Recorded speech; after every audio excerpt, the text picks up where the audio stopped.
Eh bien voilà, le Palou a déjà pris les devants. Vous avez un Oxo en attente, impatient, et un Goliath méga impatient, qui pleure. Goliath pleure pour aller faire la promenade, qui n'était pas capable de faire il y a peu. Allez, je vais quand même le prendre dans les bras jusqu'au bas de la rue, parce que... Oh, oui. Bon ben, vous savez quoi, je me suis trompé de sens pour la caméra. Alors c'est bien parce que voilà la pouloute. Va-t-on avoir droit à la pouloute? Pouloute, allez viens. Viens ma pouloute. Ma pouloute. Oh elle est si belle la pouloute. Elle va pas oser venir, hein. Les deux orques.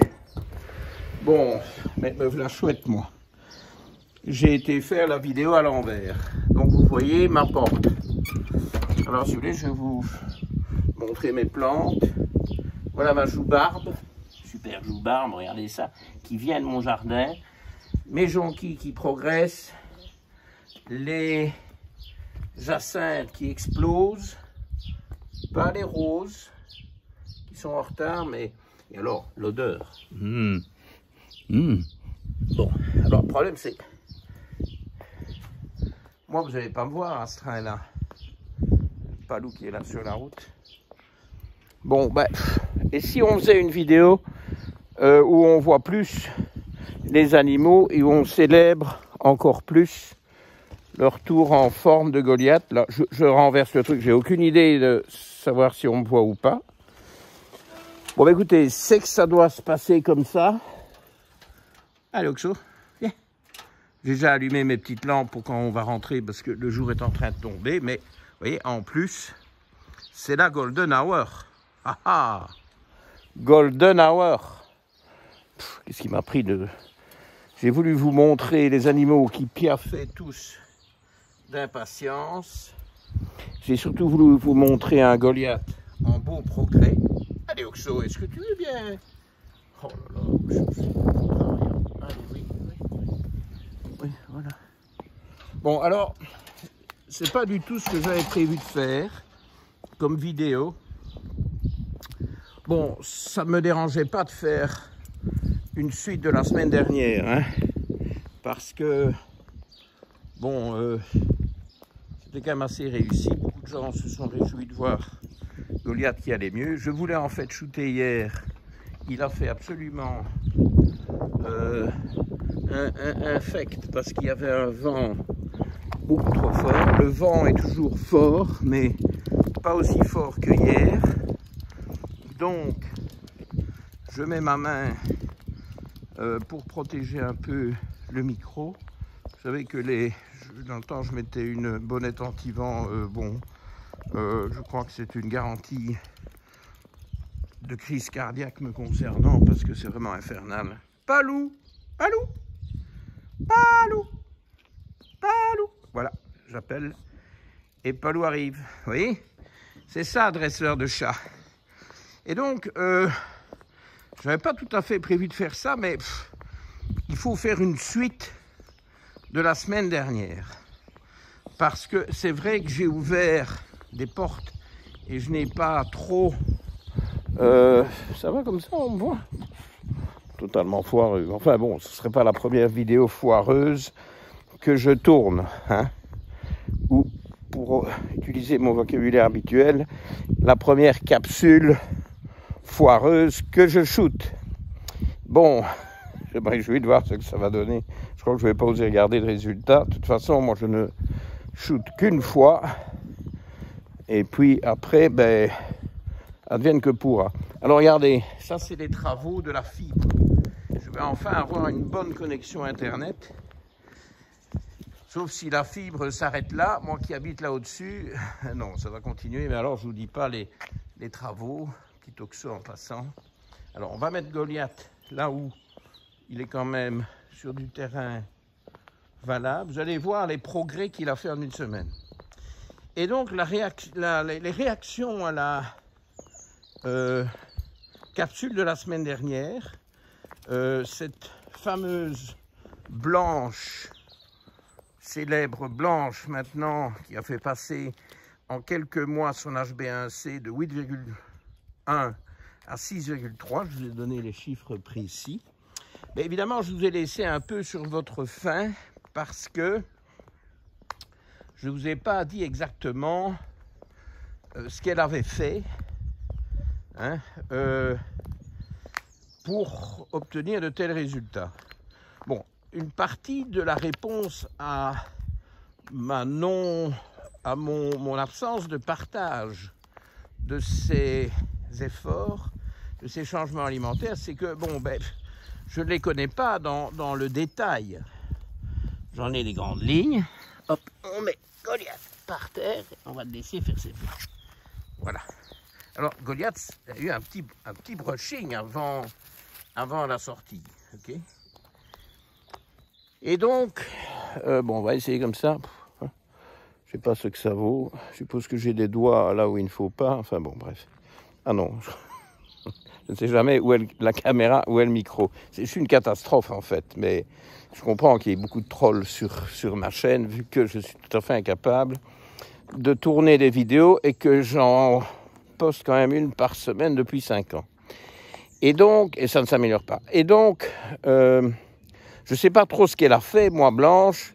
Moi, vous savez, j'ai 1 heure de rendez-vous qu'on a tiré en longueur. Hein. Je parie qu'on est bien resté 1h30, mais alors les patients suivants sont en retard, etc. Bon, il y a des limites à ce qu'on peut faire dans le cadre des rendez-vous.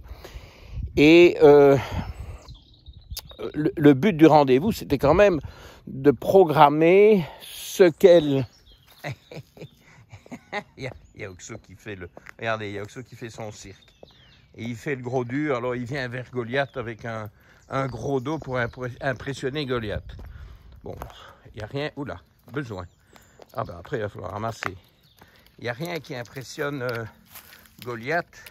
Et Oxo, ben, il le fréquente depuis 6 ans, alors c'est pas ça qui va regarder la bête ici. C'est des fauves, moi, que j'ai. Hein. Palou. Ah ben voilà Palou. Ah ben zut, j'ai raté, parce que Palou était était quasiment collé à Goliath, vous n'avez pas vu. Et alors Palou, vous voyez, il a sa crête. Vous avez vu la crête? Regardez un peu les poils du dos, regardez ça. Vous avez vu ça? La crête qu'il a?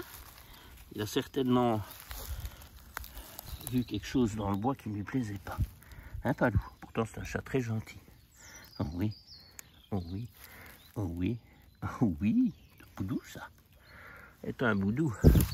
Bon alors Goliath totalement déchaîné, vous avez vu? Totalement déchaîné, il a fait ses besoins, il faudrait que je le ramasse en rentrant.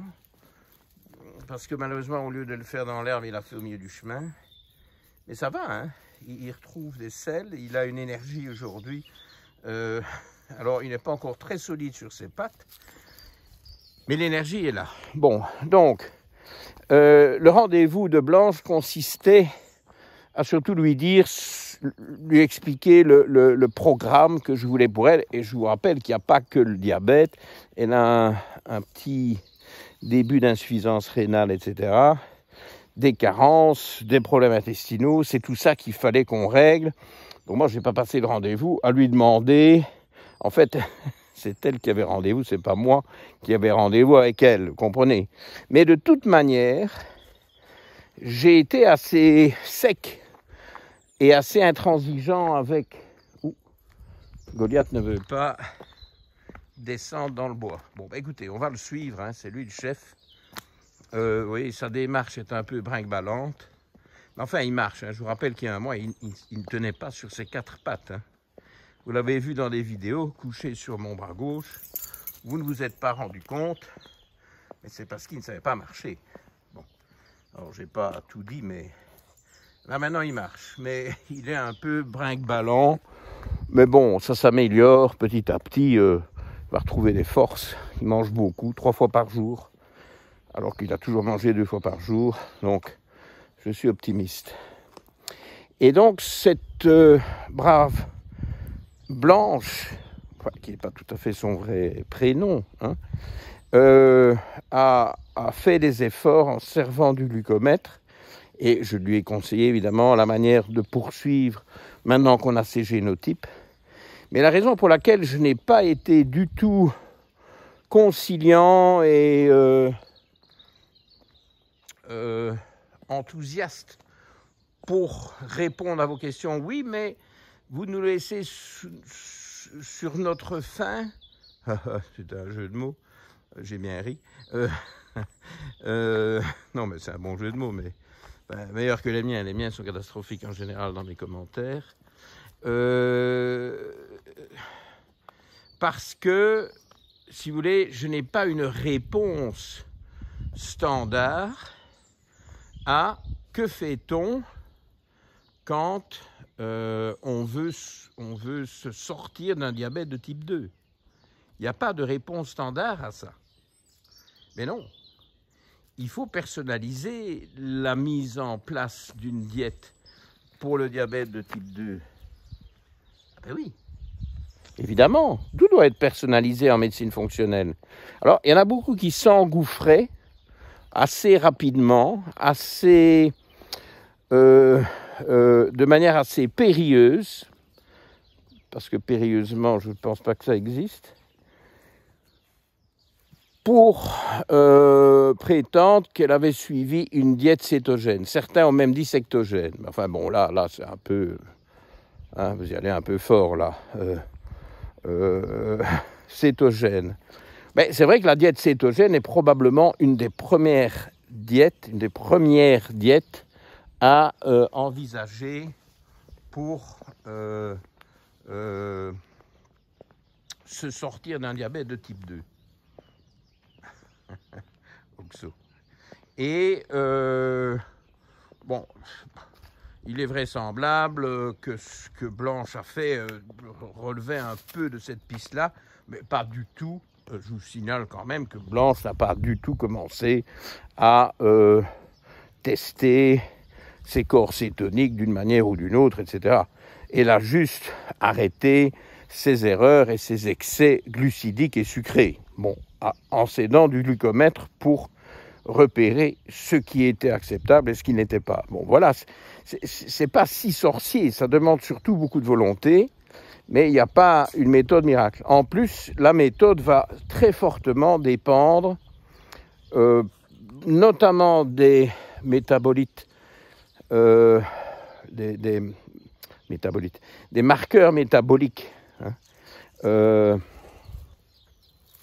des marqueurs métaboliques classiques, notamment glucidiques, je les répète pour la milliardième fois, glycémie à jeun, insuline à jeun et HbA1c, et puis quand même triglycérides qui sont inclus un peu anormalement dans le profil lipidique, puis évidemment les différents cholestérols, puis le statut des acides gras. Mais ça va surtout dépendre des génotypes alimentaires, parce que si vous avez quelqu'un qui a un indice glucidolipidique, je vous renvoie à mon livre, je mange selon mes génotypes, indice glucidolipidique. Si cet indice est bas ou très bas, ce qui va être le propre des ApoE2, quels que soient les autres génotypes, donc les ApoE2, et aussi quand même, alors ça c'est l'occasion d'en parler, je voulais vous en parler, heureusement que j'y pense là maintenant, il y a des ApoE3, E3, donc ça c'est très courant, mais qui ont les deux autres génotypes, autant l'amylase salivaire AMY1A que le DIE2, tous les deux du côté ancestral homozygote. Donc tout est ancestral, mais ils sont E3, E3. Alors, moi je ne donne pas des qualificatifs ancestrales ou modernes aux ApoE. Je trouve que ça n'a pas de sens, on ne sait pas trop. Je vous ai démontré dans l'opus 2 de mon voyage génomique initiatique, dont l'opus 3 s'annonce, hein, ne vous impatientez pas, je compte le faire au mois d'avril. Dans l'opus 2, je vous ai expliqué qu'il y a des gros noyaux ApoE2 en Afrique, notamment en Afrique de l'Ouest et tout autour du golfe de Guinée, qui n'est pas le golfe de Mexique. Golfe de Guinée. Golfe de Mexique, c'est de l'autre côté. Golfe d'Amérique? Non, ça n'existe pas, ça, Golfe d'Amérique. Donc, Golfe de Guinée, il y a des ApoE2. Bon, ben, depuis quand sont-ils là? Je n'en sais rien, vous n'en savez rien, personne n'en sait rien. Donc, dire que l'ApoE2 est moderne et l'ApoE4 ancestrale, non, moi, je ne tombe pas là-dedans parce que c'est loin d'être prouvé. Donc, on ne parle pas de ça pour les ApoE. E2, E3, E4. Et je vous rappelle que quand vous êtes E2, E3, on dit E2. Quand vous êtes E3, E4, on dit E4. On donne le E rare. Parce que ApoE3, c'est quand même la majorité, c'est un peu la norme, si vous voulez. Sans être une norme, hein, mais enfin bon, c'est celui qui est sous-entendu. Alors, on fait de l'escalade, hein. Ça c'est bon pour la musculation. Le Palou n'est jamais loin de Goliath, tout le temps en train de le surveiller. Et comment on muscle des pattes qui sont oula.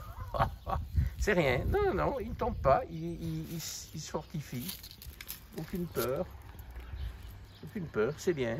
Il est beaucoup mieux qu'il y a une semaine. Pouf. Et donc, des E3, banaux, mais où tout le reste est totalement ancestral, sont quand même des indices glucidolipidiques fort bas. Bon, tout ça va évidemment, s'il y a résistance à l'insuline, prédiabète, diabète, tout ça va voler du côté très lipidique et plutôt cétogène. Tout ça doit partir en cétogène, protocétogène, ce que vous pouvez, ce que vous parvenez à faire, ce que vous avez envie de faire. Donc avec des quantités de glucides limitées. Hein, alors, on me demande combien de grammes. Allez, Goliath, viens, parce qu'il a peut-être quand même fait assez, parce que là, il a fait beaucoup hein, par rapport à ce que... donc, oh là. Et là. Oh, Palou. Un peu de rififi. Palou. Allez, viens. Les oxos. Qu'est-ce que c'est ça? Regardez sa crête. Vous avez vu? Et alors, Palou. Vous avez vu la crête? Un vrai fauve, hein? Regardez ça. Il y a des petites tensions avec les oxos. Allez, viens. Oh, mais mon oxo, c'est un bon oxo. On va aller consoler l'oxo parce qu'il ne faut pas que le Palou prenne le dessus. Hein, oxo? Oh, c'est un beau chat. Hein? Oh, oui. C'est un beau chat, ça? Bon, si je revenais à mon sujet, moi. Palou, allez, les oxos. Bon.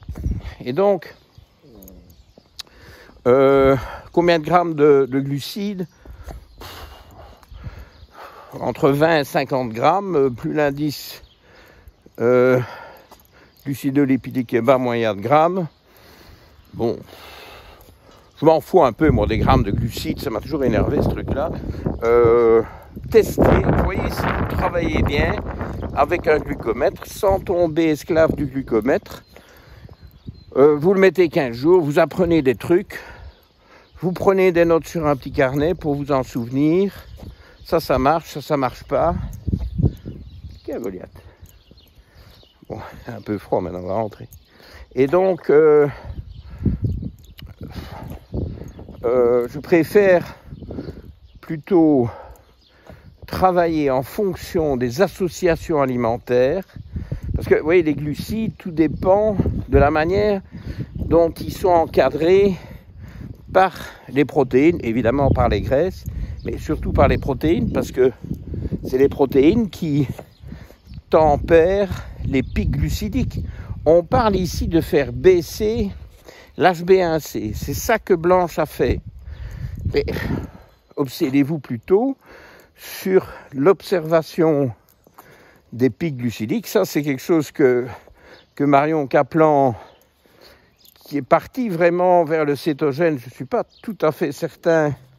Enfin bon, moi je ne connais pas ces génotypes, donc je ne vais pas me prononcer, mais il semble qu'il y a été un peu généreusement vers ce cétogène. Enfin bon, c'est ce qu'elle fait, hein, mais par contre, c'est une avocate de l'utilisation du glucomètre pour repérer les problèmes, pour repérer les ratages, hein, et ça c'est très utile, repérer les ratages. Et donc, elle en parle dans beaucoup de vidéos, donc je vous renvoie à ça. Elle est devenue experte dans le maniement de la chose, et donc c'est elle notamment qui partage cette histoire qui n'arrive pas à tout le monde, elle le dit très clairement d'ailleurs, qu'en mangeant un peu d'orange, elle se tape un pic glucidique, glycémique plutôt à quasiment 200, quoi, juste avec un quartier d'orange ou de pamplemousse. Et ça, c'est très très dépendant selon la personne. Ah, Oxo a barré la rentrée du palud. Vous avez vu le palud qui fait demi-tour. Bon, allez, on boit, parce qu'après tout ça, il faut boire. Regardez, bon bol. Mets-toi. Oui. On boit. Et donc voilà. Plutôt le glucomètre pour corriger toutes vos erreurs de manière soigneuse, sans tomber dans l'obsession du glucomètre, parce que il est un fait que faudrait pas que ça devienne stressant, cette affaire-là. Okay, c'est une aide, c'est pas une oh, Goliath. Ah, ce n'est pas une prison, ok? Allez, bien, on va aller à mon bureau. Alors, on va finir à mon bureau avec le Goliath dans les bras pour un petit peu le réchauffer, parce que le vent est horrible, très froid. Et, ah oui, je vous ai pas dit notre date, moi. On est quoi? On est le 28 mars, 19h30, changement d'heure. Connerie, ça, le changement d'heure. Et alors, j'ai un document à vous lire. On va finir avec ça. Je vais d'ailleurs, vu que je ne sais pas trop comment je cadre ici, je vais vous montrer avec le Goliath, dont vous entendez les clochettes, je vais vous montrer ce poste tout à fait incroyable.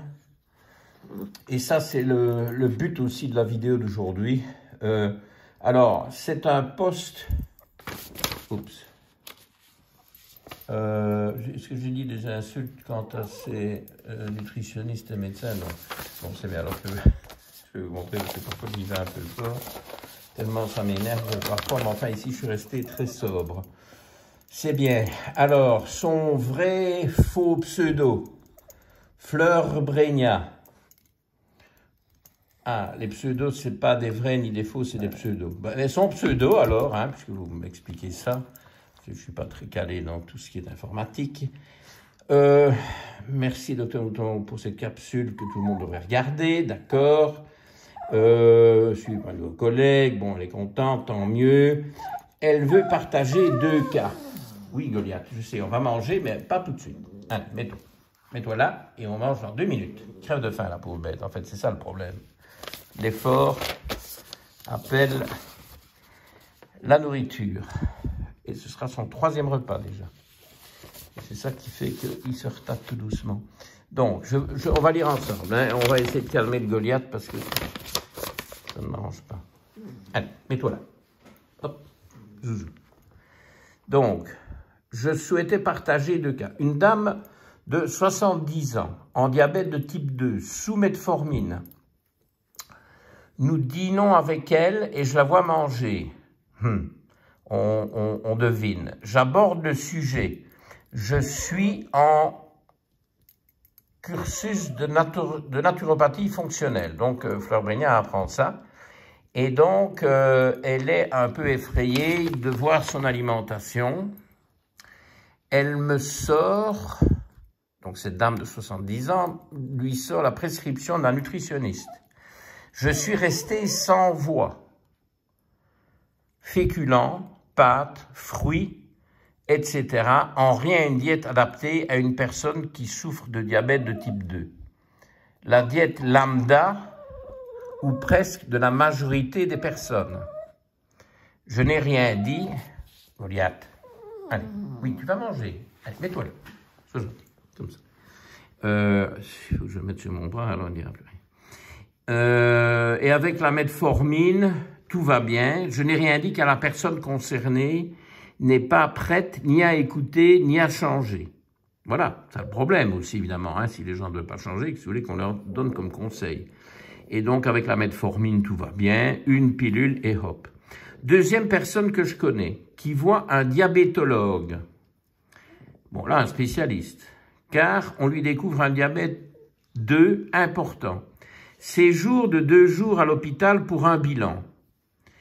Personne en excès de poids, donc c'est une personne en excès de poids et qui a beaucoup de stress. Eh bien, point d'interrogation, diète identique ou quasi à la première. Pain le matin, baguette bien sûr, et tout le reste. Voilà.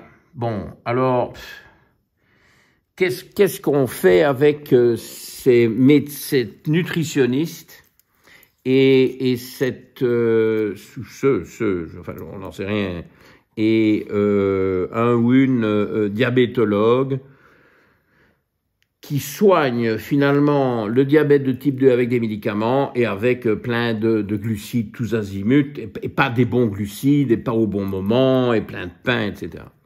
Alors, une des questions qui est venue dans les commentaires, vous pouvez les regarder, je les efface jamais, hein, ils sont tous là, et bon, la plupart sont très constructifs, c'est rare quand il y en a qui sont de type troll, mais je les laisse aussi, les trolls, mais il y en a quasiment pas eu ici, tant mieux. Est-ce que, si on veut guérir un diabète de type 2, est-ce qu'on peut continuer à manger du pain? Vous connaissez ma réponse, non?